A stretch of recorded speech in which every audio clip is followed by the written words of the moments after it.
All right, what's going on, everybody? I'm Blitz5 and hope you guys are doing well. Happy holidays. And I'm live in my kitchen for the first time for Reddit Secret Santa 2020.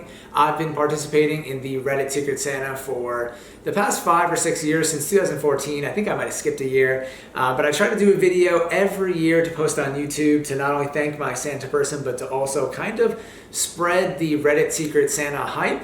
I always say this, I have a love-hate relationship with Reddit, but I love the Secret Santa every year, and I always look forward to it. So this year, all my gifts were coffee related, so there's not much to unbox, so I figured I would record this video just doing a live taste test of all the different coffees, and we can check them out and shout out my Secret Santa person.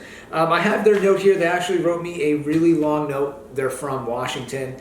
They kind of wrote me their story around coffee and experiencing coffee, which was pretty interesting, kind of relatable to me. They said the first time they had coffee was trying their dad's coffee when they were really young, and I remember trying my mom's coffee and absolutely hating it. I have this memory. I don't know how old I was, but I think I was 7 or 8 years old. I was in my kitchen, and I remember my mom drinking coffee every single day. I was like, "Mom, why do you drink that stuff?" And she was, trying to explain it to me.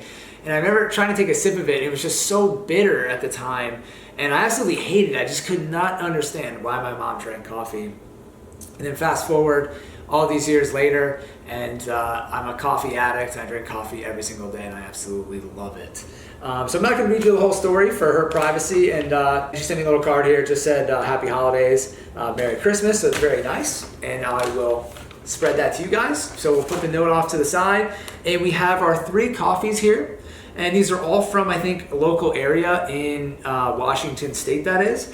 So I'm just going to go through them here. I don't recognize any of these brands, but I'll just show you guys. So the first one here is Ladro Roasting, and this is our flagship espresso, or their flagship espresso. And it is recommended that you do this in a French press or a drip. So I'm actually going to do it in the drip here, and this is going to take a little bit, so I'm going to turn it on right now. And the notes for this coffee are creamy, chocolate, dark cherry, and caramel. And normally this is kind of my favorite notes for coffee. I love that dark cherry caramel vibe. A lot of coffees have that chocolatey kind of note. And I'm not by any means, I just want to disclose this, I'm not a coffee expert. I'm not even great at tasting the notes in the coffee. But once you read it and taste it, I really feel like you can kind of get an idea of what's going on. And then here's the coffee. So after reading that, I definitely pick up on the cherry notes for sure. I feel like some of those floral notes in coffee you can really pick up on, especially after reading it, like I said. And then the second coffee here is Kuma coffee. I think both of these are Kuma coffee. And this is Hanopu Guatemala blend. Apologies if I'm mispronouncing that at all. And then this has notes of fruit punch, oranges, dark chocolate, and honeycomb. And what's crazy is, like I said, I'm not very good at pointing this stuff out. My wife was here. She can taste something and tell you everything that's in it. It's kind of crazy. She's got a great palate. But but when I smelled this, it was so citrusy and fruity. Excuse me, I was making that one word. And it almost kind of had like this curry spice vibe to it. I know it's kind of crazy to say that, but this is just really floral and has such a strong scent to it. That I really picked it up. And then this is the darkest one, and then these two are kind of like medium roast. And then the last one, again from Kuma Coffee, this is Banco Gatiti, and this is from Ethiopia, excuse me. And the notes of this coffee are nectarine, blackberry, lemon bars, and sweet tea. Again, after reading it, I really feel like I pick up kind of that berry lemon notes. I'm not sure if I have any kind of sweet tea vibes in this. But again, it's really hard to say. I don't know how people could really smell this stuff and pick up everything. But again, I think it's a little bit of like a placebo effect. But after reading the lemon, I feel like I definitely get that vibe there. And there's going to be coffee everywhere, so we'll just do our best. I'm actually going to go grab my teapot so I can put some water and make the other 2 cups of coffee. All right, here we go. So here's my fancy little kettle, gooseneck top. And what's funny is I actually got into this when I was at work.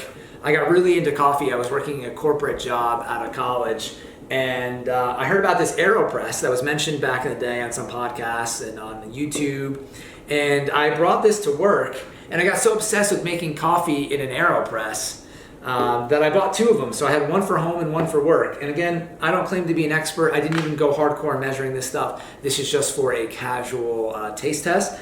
But if you guys haven't seen this before, it's basically kind of like a travel French press where it's there's a couple different ways to make the coffee, but you put the coffee in one of the tubes, you fill it with water, and then you can just press it using your own force through the filter into a cup. So it's actually kind of cool. So what you're gonna do, and what's nice about the gooseneck is, I wish I had another camera here, is that you can use the gooseneck to accurately pour around the coffee. I'm actually going a little fast here. It's kind of probably unnecessary to go this fast. And if you're really hardcore, you weigh out your coffee and you measure the correct temperature for your water. Actually, I went way too high in the water there. That's okay. It's late at night though, so I don't want a really dark cup of coffee right now. But I went way too much water on that one. I'm going way too fast here. I haven't done this in a long time, and just kind of set it up for this video, but it's okay. And then it gets a nice little top here. And then what you can do is, again, it has these little filters. And it's a plastic filter, and then I put in a paper filter that you need to put in the paper filter. It's not fine enough, the plastic one. And then what you do is you just take a cup, you put it on the press like this. Actually, you should let it steep for a little bit longer, so wait. But you can put the cup right on top like this. I just washed it out, so there's a little water there. You flip them over, and then you press it down, and you get 2 cups of coffee. So we'll let this steep for a little bit, and while we do that, we will taste our first cup of coffee. So this is Ladro roasting. Again, this was recommended for a French press or an auto drip, and I just have a little cuisine art here. Well, not little. This thing's pretty impressive, and I've been using this for 3 years. This was a gift from my mother-in-law many years ago, and it's a great coffee maker. Pretty solid. And we'll pour this into my PUBG cup. Shout out to PUBG. And just turn that baby off. I already measured out just like 1 cup. And again, I'm not super hardcore. If I'm drinking a really great cup of coffee, I'll go all black, but I prefer coffee with a splash of milk in it. But I think, you owe coffee a lot of times, especially if you're trying a new coffee.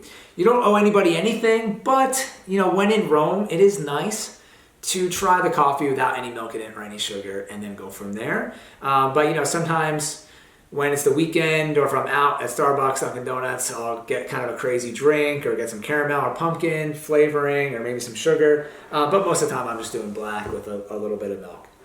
So we'll taste it. Looks kind of hot, but we'll see. Ladro Espresso House Blend.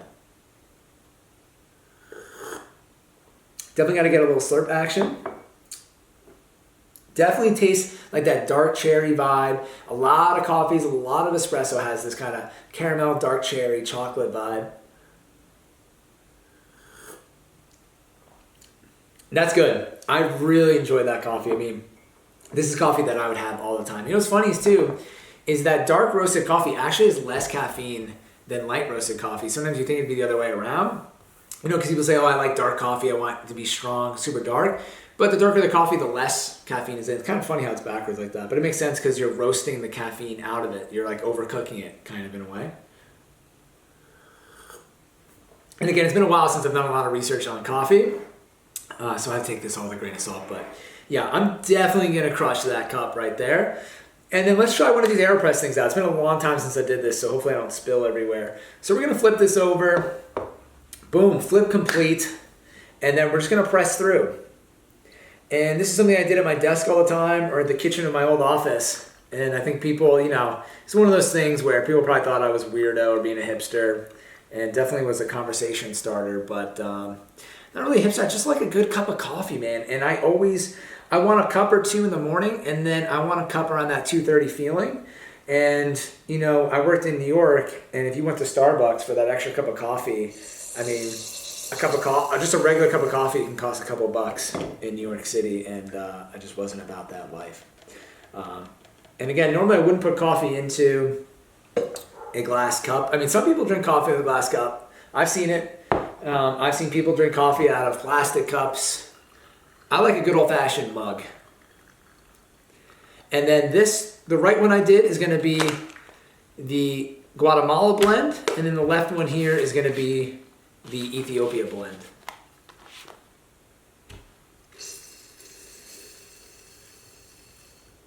All right, so we're done. I think I made a mistake there. You're actually supposed to slow down at the end, and forcing the coffee through too fast can burn it. Some of the stuff is kind of coming back to me, but that's okay. We're just doing a taste test here. And shout out to Cindy one more time. Thank you for the gifts. And oh, and by the way, I should say, while these kind of cooled down a little bit, that I sent out my Reddit Secret Santa person. They live in California. I think they try to match with people kind of far away. But I just sent them some small stuff. Wasn't my biggest year for Reddit Secret Santa, but it was a fun time gifting that person. So happy holidays again. And on to the Guatemala blend. Let's taste it.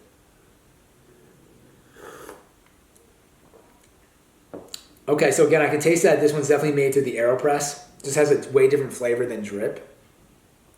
And again, sometimes I have to be honest that the fruity coffee sounds good to me, but then when I drink it, it's more of an acidic coffee. And then sometimes it doesn't taste as good with milk. Someone once told me that this is more of an afternoon coffee when if you're having like these chocolatey, kind of more like savory, dark coffees, it's better kind of in the morning because you wake up and it's got that darker kind of stuff. It goes with like maybe oatmeal or something like that, right? If you're having some really basic food. And then this has got that really fruity vibe, which is kind of, I don't know really how to explain it, but it's just kind of, it's so strong that I don't know if I'd want this in the morning. And it's almost got like a sour taste. When you pour milk in it, it almost tastes like the milk is sour, but it's just the coffee has that, it's oranges, honeycomb, fruit punch. It doesn't really mix that well. So this is something I like, but definitely would drink more in the afternoon. This so far is the winner for me. It's super tasty. And then we're gonna go to, this is the Ethiopia blend, nectarine, blackberry, lemon bars, and sweet tea. So I think this is gonna be a good balance in between the two. And I'm excited to try, let's see. Cheers, everybody. Smells great. I think I made this one better other than the end. The ratio of water to coffee just seems a little bit better.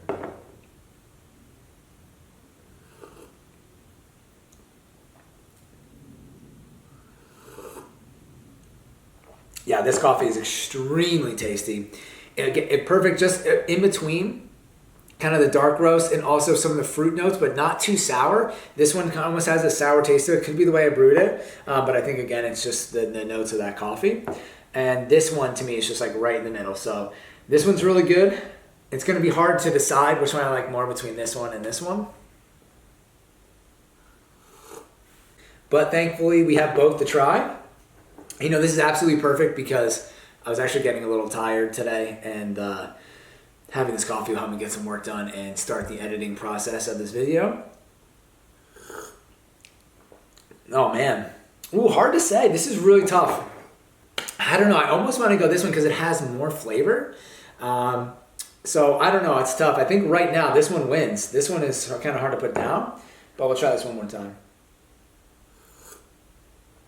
It's such a good cup of coffee though. And the auto drip just does things so well. Yeah, I'm going to give it to Ladro. Ladro killing it. This one very close second and this one in third. And again, something I'm really going to enjoy, but more often in the afternoon. All right, so if you made it this far, thank you guys for watching, and maybe you will consider participating in Reddit Secret Santa next year. Again, I have a love-hate relationship with Reddit, but I love that they do this. And my favorite part is always getting the letter from the person and learning about somebody else and their story, because everyone's got a story, and it's cool meeting people from different parts of the country. It's always so interesting, at least to me. And if you do it, just make sure that you go in with very low expectations, because you never know who you're going to get, or you might not get anything and have to get rematched. That happened to me last year. But it's always fun to joke around and hope that you get Bill Gates, because obviously if you get him, you're going to get some awesome stuff. But that's most likely not going to be the case. That's like winning the lottery. And it should really be about gifting for somebody else, spreading some love and positivity, and definitely include a note or a letter, because like I said, that's my favorite part. And after, you know, this crazy year of 2020, I think we can all spread a little bit of positivity, a little bit of love, and you can always be a little bit more nice. It's easy to kind of get cynical or for things to get you down or be negative or even be mean. How dare you, or dare myself. But I think we can all be a little bit more nicer and just spread the positivity. So I hope you guys have a better 2021. Happy New Year incoming. And again, thank you all for watching. I'm Blitz5, and peace out.